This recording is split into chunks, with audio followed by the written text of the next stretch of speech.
इतिहास विषय पर ऑनलाइन यूट्यूब ट्यूटोरियल की हमारी सीरीज में आज स्नातक प्रथम वर्ष प्रथम प्रश्न पत्र का टॉपिक प्रस्तुत है।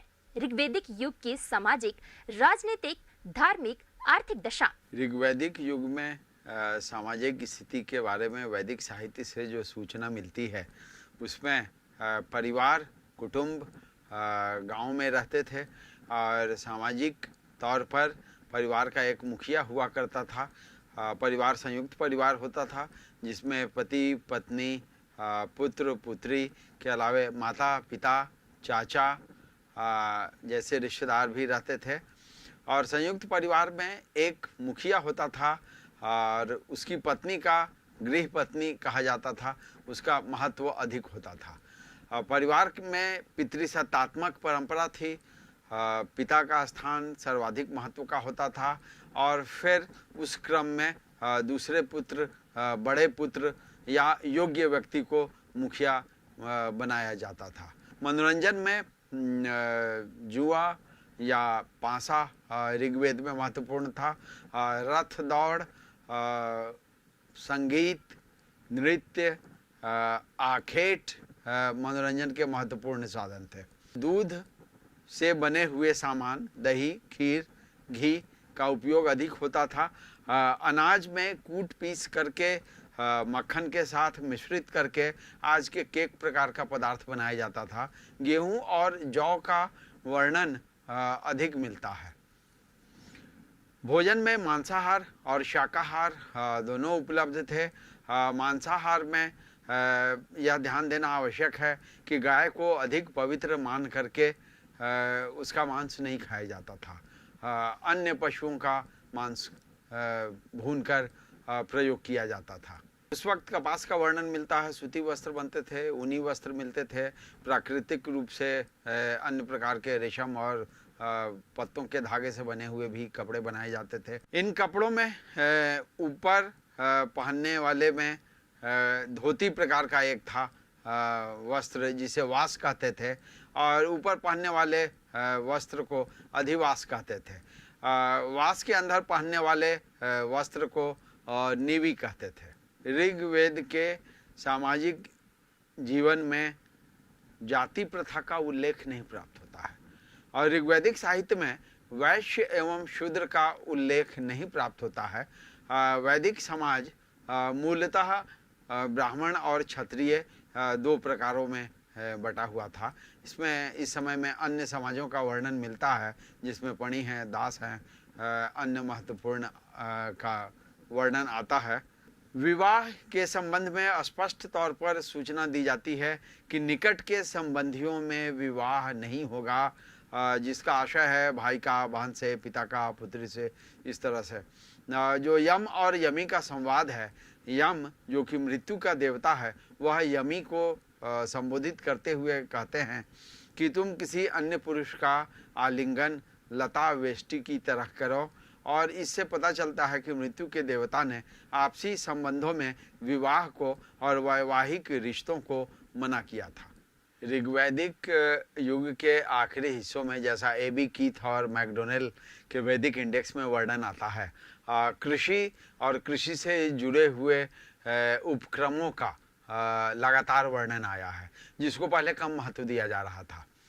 उसमें 6 बैल वाले हलों का वर्णन मिलता है, 12 बैल वालों का और यहाँ तक कि 24 बैल प्रयोग करने वाले हलों का भी वर्णन आता है। खेती से, कृषि से जुड़ी हुई क्रियाओं का हल के द्वारा खींची गई नाली में बीज डालने का, पौधे के बड़े होने का, खाद का इस्तेमाल करना या उर्वरक का, और दरांती के द्वारा फसल काटना और उसके बाद अन्न को भूसे से अलग करना, फिर उसको खाने के लिए तैयार करना। तो ये सारी प्रक्रियाओं का ऋग्वेद में वर्णन आता है। पशुपालन का वर्णन आता है। पशु खाने के लिए भी आवश्यक थे और कृषि कार्य के लिए भी आवश्यक थे। आर्थिक पहलू में अगला हिस्सा आता है लोहार का, जो पेशा था लोहे के अस्त्र शस्त्र बनाने के लिए, हल का फाल बनाने के लिए और अन्य प्रकार के उपयोगी चीज़ों को बनाने के लिए। चमड़े के उपयोग के लिए चर्मकार का वर्णन आता है, जो चमड़े के परिशोधन और उसकी प्रक्रिया का वर्णन करते थे। और इसके अलावे कपड़ा बुनना, सिलना और घास की चटाई बनाना का उपयोग है। आखेट इस समय में आर्थिक क्रियाकलाप का एक प्रमुख पहलू था। आखेट में एक तो तीर धनुष से शिकार करना उपयोगी होता था, जिसमें चमड़े का इस्तेमाल होता, और दूसरा निधिपति या चिड़ी मार का उल्लेख होता है, जो जाल और फंदा की सहायता से चिड़ियों को पकड़ते थे। और ये व्यापारिक वस्तुएं तैयार हो गई, तो इनका क्रय विक्रय दोनों आधार पर होता था, देशी आधार पर और दूर दूर तक भी व्यापारिक गतिविधियां जारी रहती थी। पानी से चलने वाले जहाज़ों के बारे में इतिहासकारों के दो मत हैं। कुछ मानते हैं कि व्यापार यह दूर दूर तक होता था, और दूसरा समूह मानता है कि दूर तक व्यापार नहीं होते थे, अंतर्देशीय या इंटरनेशनल ट्रेड नहीं होता था। ऋग्वैदिक समाज की धार्मिक दशा के बारे में यह समझना आवश्यक है कि ऋग्वैदिक लोग पूरी तरह से भौतिकवादी थे, और वो अपने मंत्रों में पुत्र, धन, सफलता की कामना करते थे। वो शुरुआत में प्रारंभिक समय में स्वर्ग की कामना पूरी तरह से नहीं करते थे, उनके लिए भौतिक सफलता आवश्यक थी। देवताओं का वर्गीकरण 3 प्रकार का किया गया है।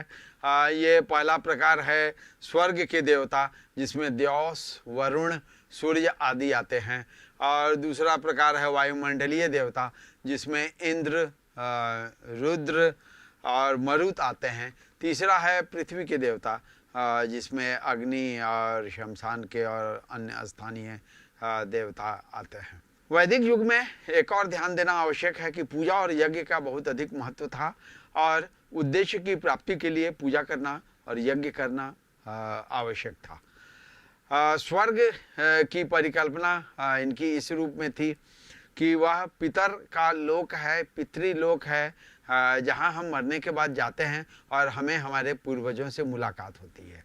वो पूरी तरह से स्वर्ग को इस रूप में समझते थे। नर्क के रूप में उनकी परिकल्पना है कि यह एक गड्ढे वाली जगह है, जिसमें आदमी पड़ जाए तो अंधेरा होता है और जहाँ उसे कष्ट प्राप्त होता है।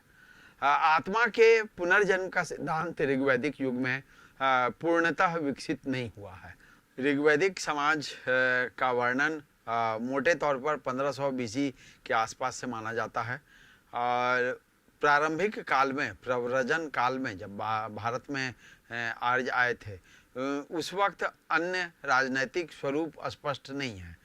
लेकिन जब ये ऋग्वैदिक पीपुल सेटल डाउन करने लगते हैं तो राजनैतिक संरचना पूरी तरह से स्पष्ट होती है, और बस्तियों के बसने के बाद ग्राम स्तर पर ग्रामणी सबसे अधिक महत्वपूर्ण अधिकारी था राजनैतिक संरचना में। ग्राम के उपरांत ये विश की संरचना हुई। विश के अंतर्गत कई गांव आते थे, और विश का प्रमुख अधिकारी विशपति होता था, और कई विशों को मिलाकर के एक जन की स्थापना की जाती थी, और जन के स्तर पर गोप शासक हुआ करता था, और जन के उपरांत अगले क्रम में देश या राष्ट्र को समझा जाता था, जिसमें कई जन और जनपद शामिल होते थे। प्रशासनिक व्यवस्था के तहत राजा के लिए सबसे अधिक महत्वपूर्ण स्वयं उसकी शक्ति थी। दैवी उत्पत्ति वाला राजनीतिक सिद्धांत कार्य कर रहा था, और राजा की आज्ञा का उल्लंघन आमतौर पर संभव नहीं था। जब राजा अत्याचारी हो, जैसा वेन के उदाहरण से मालूम होता है, तो उस वक्त ऋषियों ने राजा की हत्या कर दी थी। राजकीय शक्ति के साथ राजा कार्य पूर्ण करता था। एग्जीक्यूटिव, लेजिस्लेटिव, जुडिशियल, 3 प्रकार से जो हम समझते हैं, वो तीनों शक्तियों का, कार्यों का स्रोत और अंतिम अधिकारी राजा हुआ करता था। राजा की सहायता के लिए पुरोहित होते थे, और पुरोहित उचित अनुचित का सलाह देने के लिए राजा के साथ उपलब्ध होता था। वह उसका मित्र भी था, साथी भी था, सहायक भी था, गुरु भी था। पुरोहित के अतिरिक्त एक सेनानी पद का वर्णन आता है। सेनानी युद्ध से जुड़े हुए कार्यों में राजा की सहायता करता था, और सेनानी का पद अधिक महत्वपूर्ण इसलिए नहीं था क्योंकि राजा खुद भी सेना नायक का कार्य करता था। इसके अतिरिक्त दो और समितियों का वर्णन मिलता है, सभा और समिति। सभा और समिति को प्रजापति की पुत्रियां कहकर संबोधित किया गया है और यह कामना की गई है कि सभा और समिति का विश्वास और सहयोग राजा को निरंतर प्राप्त होता रहे। सभा विशिष्ट लोगों की संस्था थी और समिति में कबीले के राजा के सारे लोग शामिल होते थे और कराधान हो या न्याय का मामला हो या राज्यारोहण का मामला हो, सब में सभा समिति की आवश्यकता पड़ती थी संस्तुति करने के लिए। राजा के साथ और जुड़ी हुई एक संस्था है राजमहिषी या मुख्य रानी, या जिसे बाद में पटरानी कहा गया। राजमहिषी के अलावे राज्यारोहण की परंपरा भी महत्वपूर्ण थी, जिसमें राजा में दैवी शक्तियों का निवेश किया जाता था और समाज के विभिन्न वर्गों से मिट्टी और जल के द्वारा उसका अभिषेक किया जाता था। राजनैतिक संस्था के रूप में ऋग्वैदिक युग ने उत्तर वैदिक युग के लिए पृष्ठभूमि तैयार कर दी, जब हम देखते हैं कि बड़े राज्य का निर्माण संभव हो पाया।